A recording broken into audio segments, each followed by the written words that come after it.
राज्य सरकार का एक उदासीन रवैया है प्रदेश में विकास को लेकर।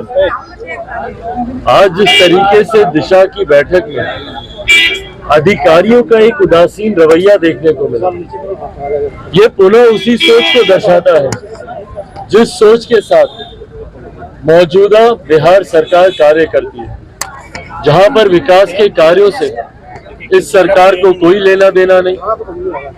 बिहार के जिलों में केंद्र सरकार की तो बहुत दूर की बात है, राज्य सरकार की भी योजनाएं धरातल पर उतर रही हैं कि नहीं उतर रही हैं, बिहार सरकार को इससे कोई फर्क नहीं पड़ता। और यही चीज आज देखने को मिली अधिकारियों के माध्यम से।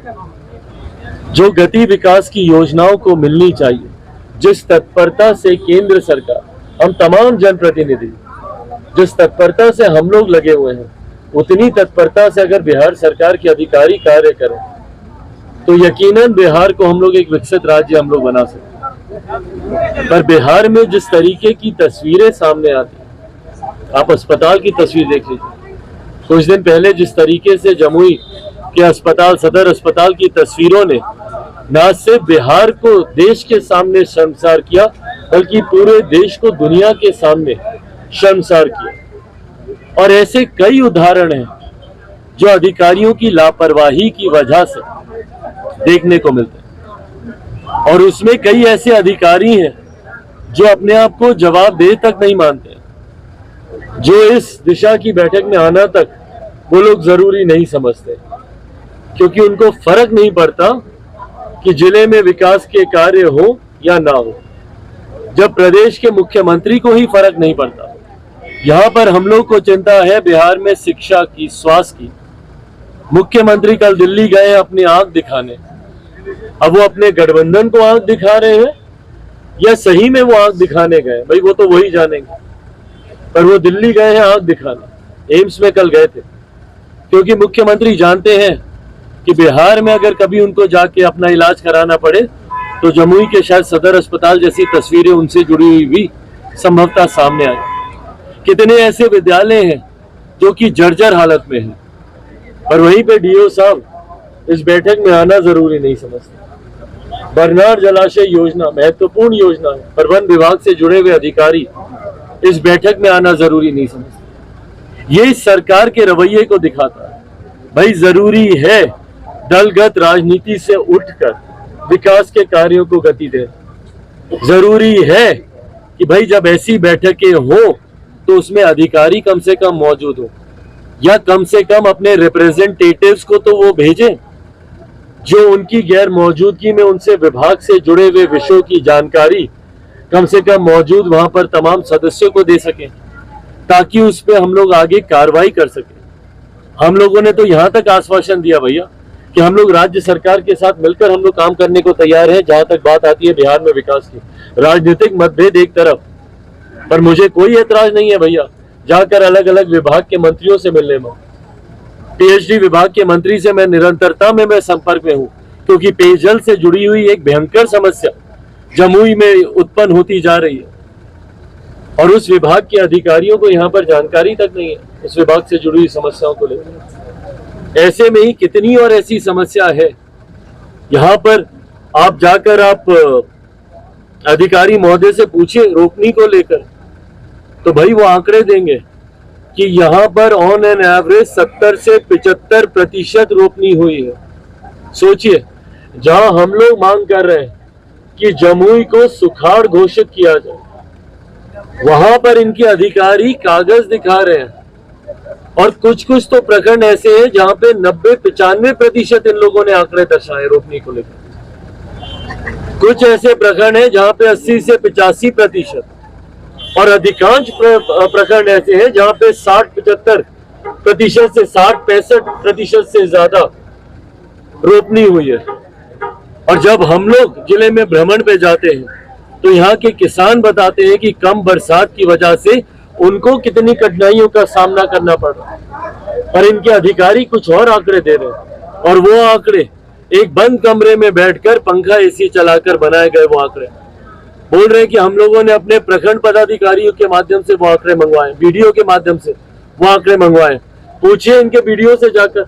और भाई आप लोग भी लोकतंत्र का चौथा स्तंभ है, आप लोग भी जनता के बीच रहते हैं, आप लोगों की भी जानकारी में ये है कि क्या हालात है यहाँ पे कृषि को लेकर। और बरसात के अभाव में शुरू में कुछ दिनों जहां पर हुई, उन लोगों का जरूर हम लोग मान सकते हैं, पर वो प्रतिशत भी भाई कितना होगा, 20-22%, उससे ज्यादा नहीं।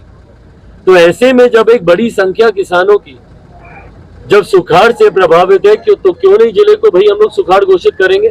पर जब अधिकारी ऐसे झूठे कागजात दिखाते हैं, और मैं झूठे कागजात इस शब्द का मैं इस्तेमाल कर रहा हूं, जब अधिकारी ऐसे झूठे कागजात दिखाते हैं, यही कारण बनता है जब बिहार की जनता अपने हक अधिकारों से वंचित होती है। ये लोग दिखाते हैं भैया कि अस्पताल में डॉक्टर्स आते हैं रोस्टर ड्यूटी पे।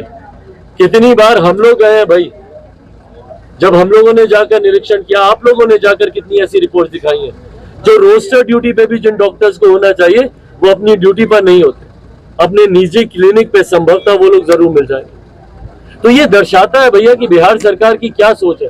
और ये तमाम वही विषय हैं जो बिहार सरकार के अंतर्गत आते हैं। भारत का संघीय ढांचा है, फेडरल स्ट्रक्चर, कई ऐसे विषय हैं जिनको राज्य सरकार की सूची में डालता है, जिसमें स्वास्थ्य पूरी तरीके से, जिसमें शिक्षा पूरी तरीके से, जिसमें किसानों के विषय पूरी तरीके से। ऐसे में सिंचाई को लेकर जो उदासीन रवैया यहाँ के प्रशासन का है, ये दर्शाता है कि अधिकारी पूर्णतः मुख्यमंत्री जी की सोच का प्रतिबिंब करते हैं।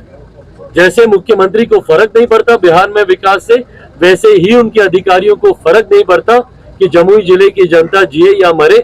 वो बंद कमरे में बैठ के अपने कागज आपके सामने दर्शा देंगे।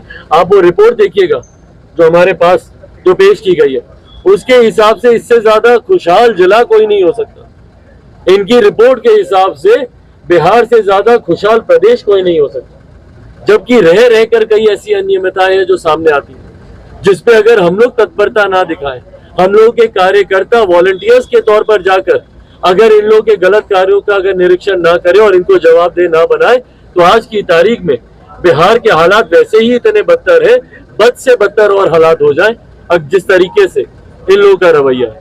पर बहरहाल हम लोग लगे हुए हैं निरंतरता में, दिशा की बैठक के माध्यम से और व्यक्तिगत बातचीत के माध्यम से भी, ताकि जल्द से जल्द तमाम विकास के जितने भी कार्य हैं उसको हम लोग गति दें।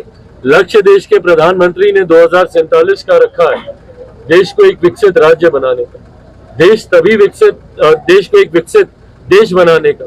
और हमारा देश तभी विकसित बनेगा जब देश का हर एक प्रदेश विकसित बनेगा, और जिसमें कहीं ना कहीं सबसे बड़ा गतिरोधक बिहार है।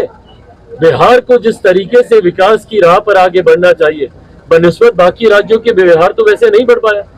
बिहारियों को देखिए हर क्षेत्र में आगे, मीडिया हाउसेज में आप जाकर देखिए बिहारी सबसे ऊंचे पदों पर है। आप अस्पतालों में जाकर देखिए एचओडी वहां पे बिहारी हैं, बिजनेस हाउसेज में जाकर देखिए सीओ सीएफओ वहां पे बिहारी हैं। आप हर एक क्षेत्र में देखिए, नीडलेस टू से आईएएस आईपीएस ऑफिसर सबसे ज्यादा बिहारी। तो जब बिहारी इतना आगे, तो मेरा बिहार इतना पीछे क्यों छूट गया भैया? क्यों पलायन होता है बिहार से? बच्चों की देखिए कोटा में क्या हालत हो रही है, किस तरीके से वहां पे कोटा में बच्चे जा रहे हैं और उनको प्रताड़ित किया जाता है, और वो आत्मदाह करने के लिए वो मजबूर हो जाते। क्यों जाना पड़ता है भैया मेरे बच्चों को कोटा?